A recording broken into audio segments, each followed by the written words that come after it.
Às vezes, boas ideias não vão para frente simplesmente porque ninguém as compartilha. Mas para mudar isso, a Assembleia Legislativa está ouvindo a sociedade e levando as boas ideias ao plenário. E agora, quer saber como você gostaria de melhorar Mato Grosso? Acesse al.mt.gov.br/propostas ou as redes sociais para contar as suas ideias que merecem ganhar vida. Assembleia Legislativa de Mato Grosso. Você participa, a mudança acontece.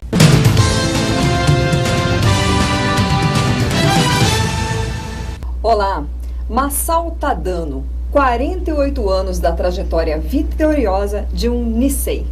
É deste livro aqui que eu estou falando, que foi lançado recentemente em Cuiabá. E quem está conosco, claro, não poderia ser como o próprio Massal Tadano. Muito obrigada pela sua presença.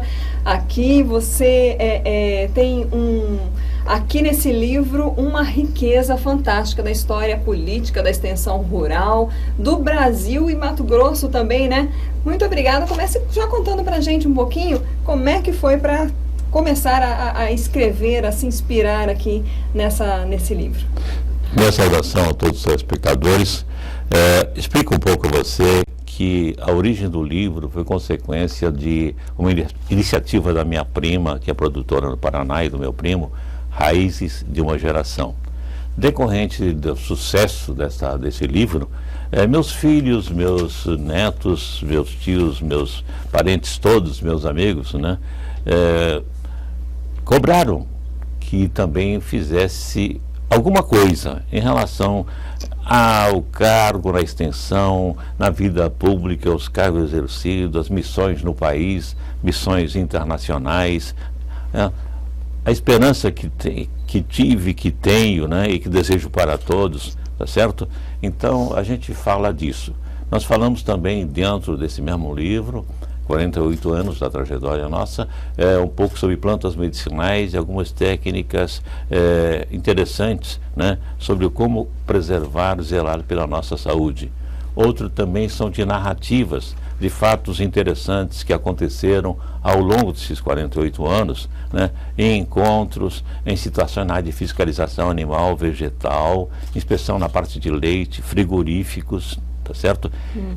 Também nos nossos voos que fizemos aqui no Pantanal, né, situações até um pouco assustadoras, né, mas que vou contar, né, e conto, registro, para que ao longo do tempo fique preservado então nessas páginas, nessas linhas, né, para que todos possam ver um pouco o que é preocupação, qual é o cuidado que cada cidadão deve ter ao longo da sua existência. Talvez até nas escolas, né, a gente deva fazer esse alerta, né, que a gente sempre deve cuidar e como fazer nos momentos de preocupação, de tensão. Né, Alice? É isso aí. Nós temos aqui, deixa eu mostrar, que depois a gente vai fazer as imagens mais fechadas também, mas o livro, ele é bastante ilustrado, ele tem muitas fotos de toda a vivência, né, que o Massal teve aqui em Mato Grosso. Ele é do Paraná, mas assim, tem uma história muito rica, não só na extensão rural, mas na política mato-grossense e nacional também. Conta um pouquinho pra gente a sua trajetória pessoal política, né? Você foi, por exemplo, na década de 70, o deputado estadual mais votado, né, numa época em que só tinha 2 partidos, né, era bipartidário o sistema político aqui no Brasil, né? Conta um pouquinho pra gente aí, que tem muita gente nova que não faz ideia dessa história, que essa história tá tão recente, né? Lidice, na vida a gente não está preparado para muitas surpresas. E na ocasião, o Dr. Pedro Pedrocian era governador do Mato Grosso. Ele me conheceu num evento dele próprio em Dourados, quando as lideranças estavam conflitantes, né, eles sugeriram que o técnico da extensão fizesse o cumprimento ao governador, a saudação ao governador. E nós fizemos a nossa fala. E terminada essa fala, ele falou assim: Tadano, eu quero você comigo em Cuiabá. Depois disso, eu fui chamado para ser o chefe de gabinete do então secretário da Agricultura, Bento Lobo, e logo, numa etapa sucessiva, ele me convidou para ser o secretário da Agricultura de Mato Grosso, sucedendo o Bento Lobo, que foi então nomeado prefeito de Cuiabá. Depois disso aí, com sucesso, como deputado até mais votado do Estado, na eleição de 70, para a gestão 71-74, tivemos outros cargos, né? O próprio foi pela Arena, né? Exatamente. O doutor Garcia Neto, governador, me convidou para ser secretário de Indústria e Comércio. Falou, Tadano, eu quero você dirigindo esta secretaria, Indústria, Comércio e Turismo, né, que é a indústria da chaminé, o turismo, e faça desta secretaria uma casa do empresário para Mato Grosso e no Mato Grosso. E depois, quando houve uma crise interna na própria Secretaria de Agricultura, ele me convocou e falou, Marçal, quero você que assuma a agricultura. Então nós retornamos para a agricultura. Então foi realmente um tempo de muita satisfação, de muita responsabilidade, e estou muito grato, muito honrado, muito feliz por tudo isso. O senhor também foi deputado federal, foi secretário aí do Pedro Pedrocian, de alguns ex-governadores, né, Garcia Neto, atuou no projeto Rondon. Conta um pouquinho pra gente essa sua atuação nacional, o projeto Rondon, por exemplo, né, como é que foi esse trabalho? Olha, naquela época existia um slogan, Lídice, é integrar para não entregar. O governo tinha essa campanha, esse apoio, convocando os universitários de todo o país para que visitasse o nosso interior. Eu me lembro então que muitos engenheirandos, formandos de medicina, de odontologia, vieram a Mato Grosso, visitaram nossas regiões pioneiras. Cáceres, Barra do Garça, Sinop, Alta Floresta, tá certo? E muitos deles voltaram depois como profissionais, né? E o interessante é que muitos depois vieram a ser, né, proprietários de hospitais em Sinop, em Alta Floresta, em Cáceres, Barra do Garça. Então, realmente, foi uma conscientização, foi uma oportunização para as lideranças novas, né, conhecerem situações, vivenciarem, gostarem, voltarem, né, e criarem raízes, tá certo? Então, o Mato Grosso do Brasil é consequência dessas iniciativas, Lídice. Nessa história também, claro, a primeira parte, o senhor traz aí a sua história das suas origens, né? A gente sabe aqui em Cuiabá existem algumas famílias, né, que são tradicionais, que marcam. Tem a família Okamura, a família Tadano mesmo, tem muitos, né, de seus irmãos, seus parentes que firmaram raízes aqui, né? Como é que foi essa vinda sua? Você veio muito criança, né? Mato-grossense de coração, né? Sim, realmente, apesar de ser paranaense, eu me considero mato-grossense de coração pela vivência, pela oportunidade, pela gratidão, diríamos, né, com Mato Grosso. Na sequência dessa nossa vinda para Dourados, né, em 1964 me formei, 65, 66, né, eu vim para Cuiabá, logo depois de 68, 69, já para ser secretário aqui, tá certo? Paralelamente, minhas irmãs, né, meus irmãos vieram também para Cuiabá fazerem, né, oportunidades, estudarem, formarem, e graças a Deus então que nós temos aqui irmãos, irmãs, sobrinhos, primos, amigos, né, residindo em Cuiabá, em Dourados, né, na Viraí. Então eu sou uma pessoa muito grata ao Mato Grosso, aos dois Mato Grosso. Marçal, a gente não tem como não falar um pouquinho da questão política atual, né, aqui no Brasil. Antes mesmo, eu queria assim, saber de você, da sua visão, né, como político, que viveu uma época aí de grande expansão no Estado, no Brasil. Para você, o que mudou da política do passado, dessa época em que você atuou, para a política de hoje? Na verdade, no trato, por exemplo, com a autoridade presidencial, com os ministros, eu acho que o presidente da República, os ministros tinham status, né? Tinha mais conceito, tinha mais conduta, tinha mais respeito, inspirava a confiança. Hoje em dia, já os ministros, os senhores ministros, né, em qualquer esfera, já não tem esta mesma receptividade, esse mesmo reconhecimento, né? Nós vimos exemplos recentes agora, né? Nós temos ministros dos tribunais, adotando posições dúbias.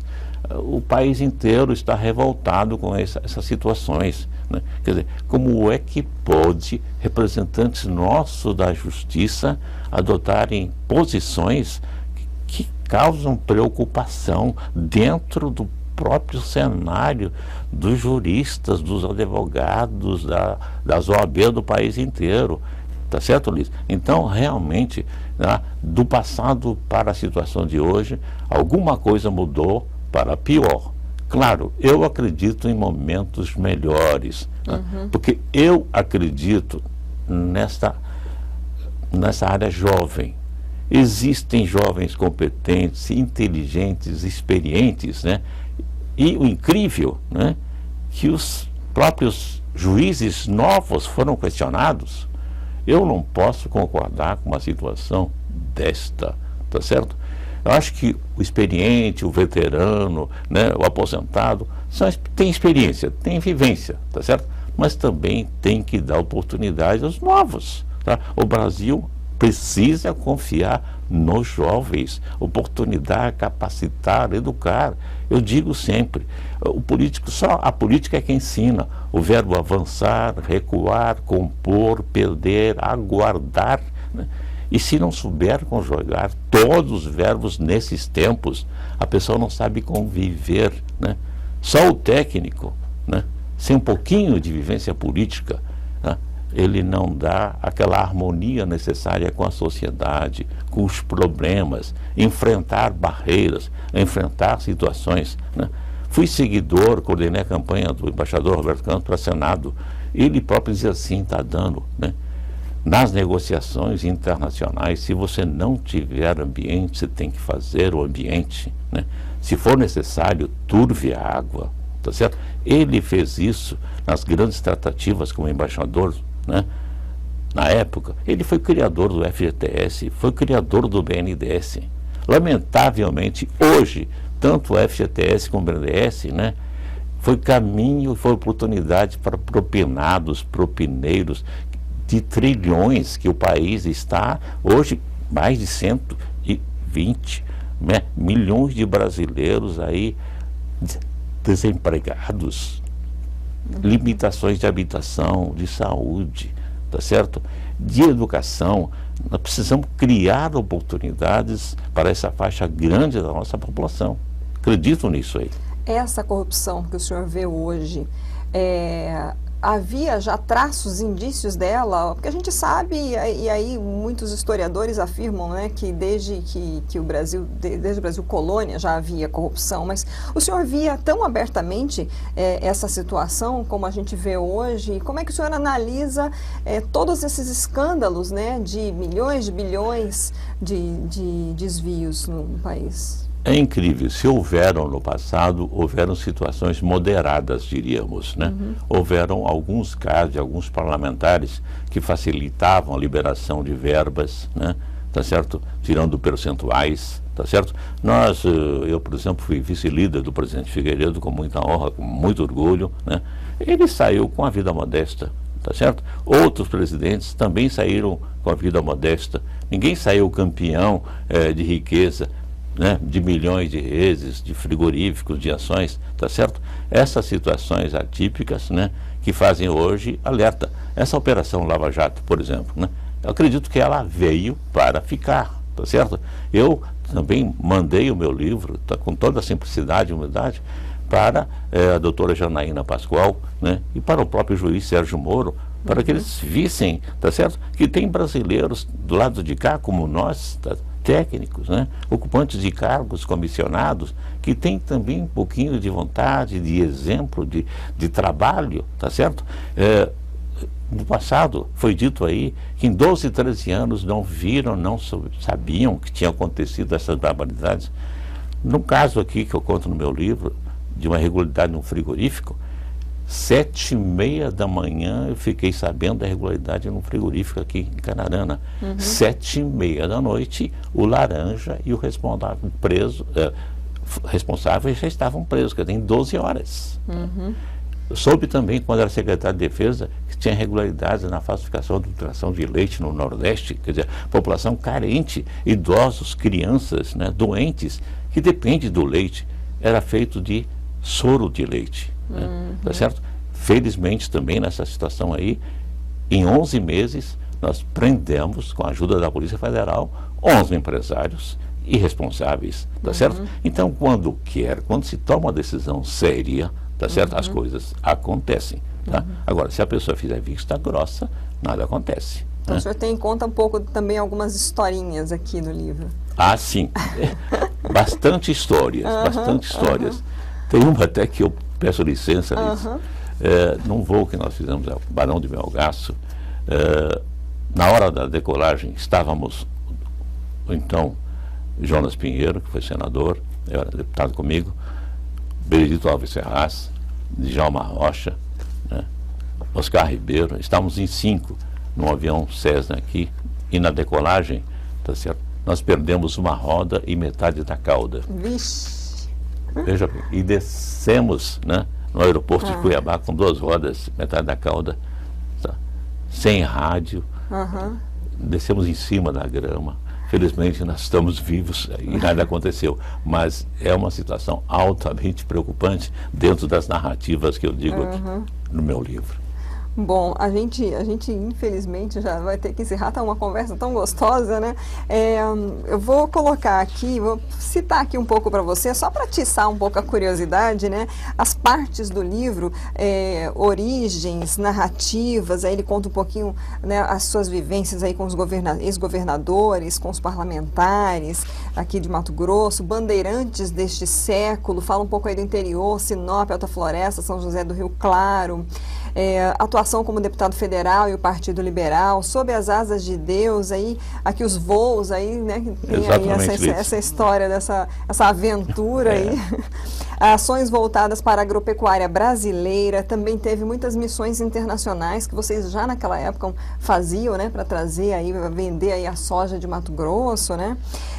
Ações na inspeção, na fiscalização agropecuária, negociações internacionais, centenário da imigração japonesa do Brasil, em que veio o príncipe. O príncipe, né? Fazer aqui, tem uma foto também, ó, só para você, para atiçar a curiosidade mesmo, viu, gente? É muito, justamente para quem precisa, quem vai estudar, quem está conhecendo aí.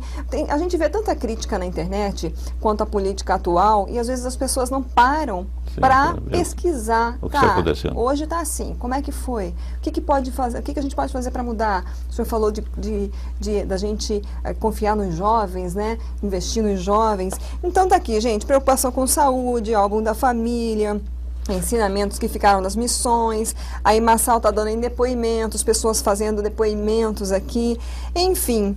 Marçal, para a gente encerrar, qual é a principal mensagem que você quer deixar, que você quis deixar a partir da edição deste livro, de uma trajetória vitoriosa de um Licei?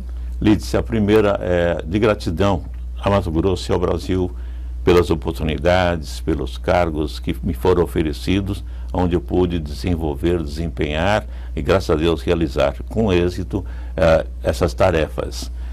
E, por outro lado, dizer que eu acredito no Mato Grosso, eu acredito no Brasil. Mato Grosso tem hoje o quê? Quase 30 milhões de cabeças de reis, um grande produtor de algodão, de soja, tá certo? A indústria madeireira, o próprio turismo, tá certo? Eu acredito no Pantanal, acredito no turismo, tá certo? Acredito na madeira, né? Agora, recentemente, nós fizemos uma homenagem, foi feita uma homenagem, Mato Grosso homenageou Roberto Campos, né? Tá certo? Com quem tive a oportunidade de conviver e aprender muitas lições desse nosso Mato Grossense, que tanto bem fez ao país. Então, eu quero dizer que eu acredito no Brasil. Eu espero dias melhores. Eu acho que nós temos que sair dessa situação que aconteceu, tá certo? Eu acho que precisamos fazer uma página na virada disso aí. Pode demorar um pouco, mas não muito, tá certo? Então, eu espero, inclusive, acho que eu sou católico, acredito em Deus e rezo muito para que venham forças superiores para todos nós, né, fazermos um grande país, um exemplo da América Latina e para o mundo. Eu acho que o Brasil tem essa missão de abastecer o mundo. Que bom, muito obrigada, Obrigado. parabéns, sucesso, né? E aí, quem sabe a gente o recebe aí num segundo livro? Já tem algum em mente? Vamos esperar, não é? Escrever é muito fácil, depois de escrever é mais complicado. É mais lançamento difícil, né? em Brasília, é lançamento em Cuiabá, querem lançamentos em outros lugares, mas realmente quem tem possibilidade de escrever um livro, eu acho que deve escrever, para que outras pessoas possam avaliar, analisar, criticar, né, buscar sugestões, fazer intercâmbio de opiniões, de resultados. O cenário é muito grande, tá certo? E o homem é isso aí, precisa dialogar muito. Obrigada, Marçal. Obrigado. Bom, nós conversamos hoje com o Marçal Tadano, ex-deputado estadual, federal, agora escritor, né? Ele é também ruralista, engenheiro agrônomo, atuou em Cuiabá, 48 anos de trajetória vitoriosa de Unicei. Sobre este livro que nós falamos hoje, que foi lançado em Cuiabá, então você... É muito interessante, você que é jovem, ou você que é adulto, você que é político, ou mesmo que não é, procurar saber essa história de Mato Grosso. Ele conta aqui, dentro da sua história de vida, um pouco da história política do Estado, da história também da agricultura do Estado. Então, fica a dica aí para você se informar, se divertir. Tem história engraçada, tem muitas fotos, né, curiosidades aí desse período. E fica então a dica, vamos lá, vamos compartilhar essa entrevista, vamos mandar para frente, curta, compartilhe, entre lá no RD News, também no canal no YouTube, e até a próxima.